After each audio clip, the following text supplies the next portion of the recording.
मध्य पूर्व तनाव को लेकर कहीं ना कहीं भारत से भी जोड़ा जा रहा है। क्यों? क्योंकि बीजेपी की जो पश्चिम बंगाल में जीत हुई है कोमल, उसको लेकर अमेरिका के राष्ट्रपति डोनाल्ड ट्रंप ने पीएम मोदी को बधाई दी है। और बधाई पश्चिम बंगाल में बीजेपी की बड़ी जीत के बाद दी गई है। यानी कोमल, ये कहना गलत नहीं होगा कि नरेंद्र मोदी की इस जीत को उन्होंने हिस्टोरिक और डिसाइसिव बताया है। व्हाइट हाउस ने इसे एक बड़ी राजनीतिक जीत करार दे दिया है। और बीजेपी ने बंगाल में जो पहली बार सरकार बनाई है, उन रिपोर्ट्स के अनुसार जो है 200 सीटों से ज्यादा का आंकड़ा बताया जा रहा है। लेकिन कोमल, यहां पर डोनाल्ड ट्रंप का बधाई देना, यानी बंगाल चुनाव को लेकर नजरें विदेश तक थी। यहां पर साफ तरीके से दिखाया जा सकता है। लेकिन क्या ये कहा जा सकता है कि जिस तरीके से डोनाल्ड ट्रंप अब यहां पर पीएम मोदी को बधाई दे रहे हैं, उनको क्या भारत से कोई मदद की उम्मीद है? अब कहीं ना कहीं वो भारत के साथ जो है अपनी दोस्ती को जो है वो दर्शा रहे हैं, और साफ तौर पर यही दर्शा रहे हैं कि उनकी भारत के साथ दोस्ती जो है वो कितने अच्छे स्तर पर है। और देखिए, आर्थिक स्थिति जो है इस वक्त अमेरिका की भी खराब है, तो कहीं ना कहीं ये माना जा सकता है कि अमेरिका जो है इस वक्त अपने फायदे के लिए जो है वो भारत के साथ अपने संबंध अच्छे बनाना चाहता हो। लेकिन साफ तौर पर ये कहा जा सकता है कोमल कि जैसे कि ट्रंप ने मोदी के नेतृत्व की तारीफ भी की, अमेरिका ने भारत की लोकतंत्र प्रक्रिया पर भरोसा भी जताया। यानी भारत की राजनीति जो है वो कहीं ना कहीं व्हाइट हाउस में भी निगरानी पर थी। व्हाइट हाउस भी नजरें रखे हुए था भारत और खास तौर पर बंगाल की राजनीति पे। यानी बंगाल के बाद अब उत्तर प्रदेश की राजनीति पे भी डोनाल्ड ट्रंप की नजरें रह सकती हैं। फिलहाल डोनाल्ड ट्रंप ने ये दिखाने की कोशिश करी, ये संदेश देने की कोशिश करी कि भारत और अमेरिका के संबंध जो है वो और भी ज्यादा मजबूत है। लेकिन विपक्ष ने तो चलिए खैर वो चुनाव प्रक्रिया पर क्या सवाल उठाए वो तो चलिए हम बाद में बात करेंगे। लेकिन अभी बात करते हैं इसके बाद की मध्य पूर्व तनाव में ही क्या कुछ चल रहा है, क्या अपडेट है। रिपोर्ट्स के मुताबिक ईरान क्षेत्र में जो है वो तनाव बढ़ा हुआ है। कई देशों के बीच जो है सैन्य टकराव की स्थिति बनी हुई है। इजराइल और ईरान के बीच तनाव लगातार बढ़ रहा है। मिडल ईस्ट में युद्ध जैसी स्थिति पर चिंता जताई जा रही है। अमेरिका स्थिति पर नजर बनाए हुए है। लेकिन कोमल, साफ तौर पर यह कहना गलत नहीं होगा कि जिस तरीके से यहाँ पर प्रधानमंत्री मोदी को डोनाल्ड ट्रंप ने जो है बधाइयाँ दी, एक तरीके से कॉन्ग्रेचुलेट करा, उसके बाद यहाँ पर मध्य पूर्व तनाव को लेकर हो सकता है डोनाल्ड ट्रंप की उम्मीदें हों कि वो शायद चाहते हों कि भारत अब मध्यस्थता की ओर बढ़े, भारत मध्यस्थता करे। क्योंकि भारत का अच्छा दोस्त तो रशिया भी है, व्लादिमीर पुतिन भी है। लेकिन पुतिन ने आकर तो बंगाल की बधाइयां नहीं दी जिस तरीके से डोनाल्ड ट्रंप ने दी। यानी वो ये दिखाना चाह रहे हैं कि मैं राजनीतिक तरीके से एक्टिव हूं, पहली चीज। दूसरी चीज, शायद वो मदद मांग रहे हैं भारत से या मांग सकते हैं। लेकिन अभी जो रिपोर्ट्स के अनुसार हम यहाँ पर बात कर रहे हैं कोमल, युद्ध की स्थिति जो है वो दोबारा बढ़ती चली जा रही है, वो टलती हुई नहीं चली जा रही। और पाकिस्तान ने जिस हिसाब से यहाँ पर मध्यस्थता की कोशिश की थी वो भी गिरता हुआ चला जा रहा है। मध्यस्थता तो बिल्कुल भी खत्म होती नजर आ रही है।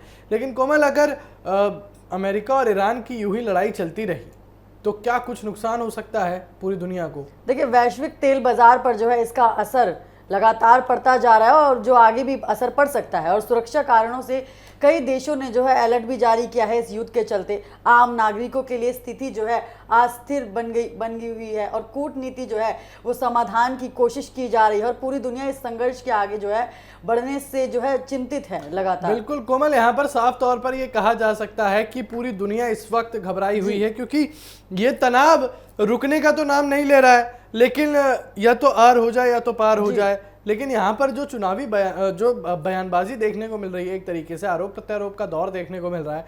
क्योंकि ईरान भी कह रहा है कि अमेरिका डर गया, अमेरिका कह रहा है ईरान डर गया, दोनों देश बोल रहे हैं हम डरे ही नहीं। अब इसको किस तरीके से समझा जाए? और इस युद्ध का असर पूरे देश दुनिया पर तो पड़ ही रहा है, चाहे अमेरिका की बात करें। जी देखिए, दोनों में से और कोई भी देश ये युद्ध रोकने की जो है वो मांग कर ही नहीं रहा है। कोई भी दोनों भी देशों में से कोई नहीं चाहता कि ये युद्ध रुके। नहीं, देखिए, साफ तौर पर ये अभी इसकी अगर पुष्टि की बात करें तो इसकी पुष्टि तो नहीं है। हाँ, लेकिन आपकी ये बात काफी हद तक इसलिए सही है क्योंकि ईरान ने साफ तौर पर कह दिया था कि हम अमेरिका के एक इशारे का इंतजार कर रहे हैं, और अमेरिका का वो इशारा आते ही हम युद्ध जो है दोबारा से शुरू कर देंगे। यानी यूं समझिए कोमल कि कहीं ना कहीं अमेरिका और ईरान दोनों चाह रहा है कि दोनों में से कोई देश पहल करे, ताकि दुनिया को ये दिखाया जा सके कि भैया हम तो शांत थे, हम तो शांतिपूर्ण तरीके से बैठे थे, इस देश ने आके हमला किया। अमेरिका चाहता है ईरान पे इल्ज़ाम लगाया जाए, ईरान चाहता है अमेरिका पे इल्ज़ाम लगाया जाए। क्योंकि अगर ये बात जो है संगठित तौर पर उठा दी गई, यानी जो अंतर्राष्ट्रीय संगठन है, जैसे नाटो की बात करूँ यहाँ पर, अगर इन सारी देशों की बात उठा दी गई तो उस देश के लिए मुश्किलें खड़ी हो सकती हैं जिस देश के ऊपर ऐसे इल्ज़ाम लगाया जाए। लेकिन कोमल, इस युद्ध से अभी भी भारत को प्रभाव पड़ रहा है, भारत को तेल का प्रभाव पड़ रहा है, भारत को आर्थिक प्रभाव पड़ रहा है। लेकिन अगर ये युद्ध अगर अभी के अभी टल जाएगा तो किस तरीके से जो है भारत में बदलाव देखने को मिल सकते हैं? देखिए, आर्थिक व्यवस्था सुधर सकती है और भी ज़्यादा। जिस तरीके से दाम बढ़ते जा रहे हैं, या तेल के, पेट्रोल के और एलपीजी गैस के जिस तरीके से दाम बढ़ रहे हैं, उन दामों में जो है वो हम देख सकते हैं कि किस तरीके से उनकी स्थिति जो है वो सुधर सकती है। क्योंकि जिस तरीके से ये युद्ध लगातार चलता जा रहा है और जिस तरीके से आर्थिक व्यवस्था पर असर पड़ रहा है, और अगर ये युद्ध रुकता है तो स्थिति जो है वो सामान्य हो जाएगी। लेकिन साफ तौर पर ये कहना होगा कोमल कि यहाँ पर मध्य पूर्व तनाव को लेकर जितनी अटकलें लगाई जा रही हैं, फिलहाल मध्य पूर्व तनाव तो खत्म होता नजर आ नहीं रहा है। Middle east war, Donald Trump, America, Iran, Israel, Lebanon, ये सारी चीज़ें, ये सारे लोग, ये सारे बड़े बड़े नाम जो इस युद्ध को समेटे हुए हैं, कहीं ना कहीं इस युद्ध का जो मकसद है, कहीं ना कहीं इन सारी चीज़ों को लेकर हर देश का हर आम आदमी जो है झुलसता हुआ नजर आ रहा है। आपको बता दें दर्शकों, साफ तौर पर यहाँ कल की एक बड़ी खबर थी मध्य पूर्व तनाव को लेकर कि ईरान ने यूएई के पोर्ट पर जो है हमला कर दिया था, यानी खाड़ी देश पर हमला कर दिया था, और उसमें तीन भारतीय जो है उनको काफ़ी गंभीर चोटें आई, उनकी स्थिति जो है नाजुक बताई गई। यानी आप सोचिए कोमल कि यहाँ पर जो है भारत के जहाज़ों पर हमला किया गया, किसके द्वारा? ईरान द्वारा। ईरान ने यूएई पोर्ट पर हमला किया, उसमें 3 भारतीय लोगों की जो है जान पर बात बनाई। अब वो जिंदगी और मौत के बीच जंग लड़ रहे हैं। लेकिन यहाँ पर चलिए यूएई पोर्ट का एक बारी को समझ लिया कि यूएई पोर्ट में नहीं पता चला कि कौन भारतीय है, लेकिन भारतीय जहाज़ों पर हमला करना वो अपने आप में एक बहुत बड़ी खबर थी। क्योंकि भारत ही एक ऐसा देश था जो अपना जहाज सबसे पहले स्ट्रेट ऑफ हॉर्मुज से पार करा कर ले गया था, वो भी पूरी परमिशन के साथ, पूरी अनुमति के साथ। उसके बाद भी यहाँ पर ईरान के द्वारा जो है गोलीबारी करी जाती है, हमले करे जाते हैं। ये सारी चीज़ें कहीं ना कहीं दिखा रही हैं कि ईरान शायद अब घबराया हुआ है, परेशान हो चुका है।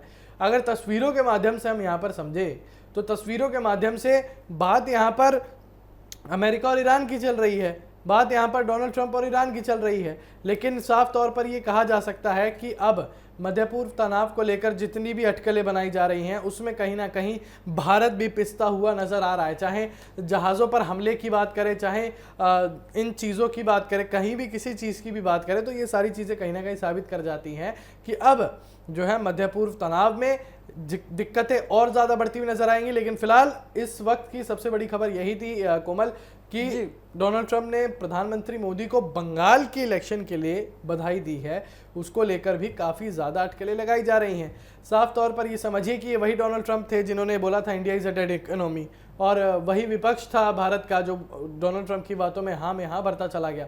लेकिन आज भी वही डोनाल्ड ट्रंप है जो प्रधानमंत्री मोदी को जो है बधाइयाँ दे रहे हैं कि आपने बंगाल में जो है बहुत बढ़िया जीत हासिल करी।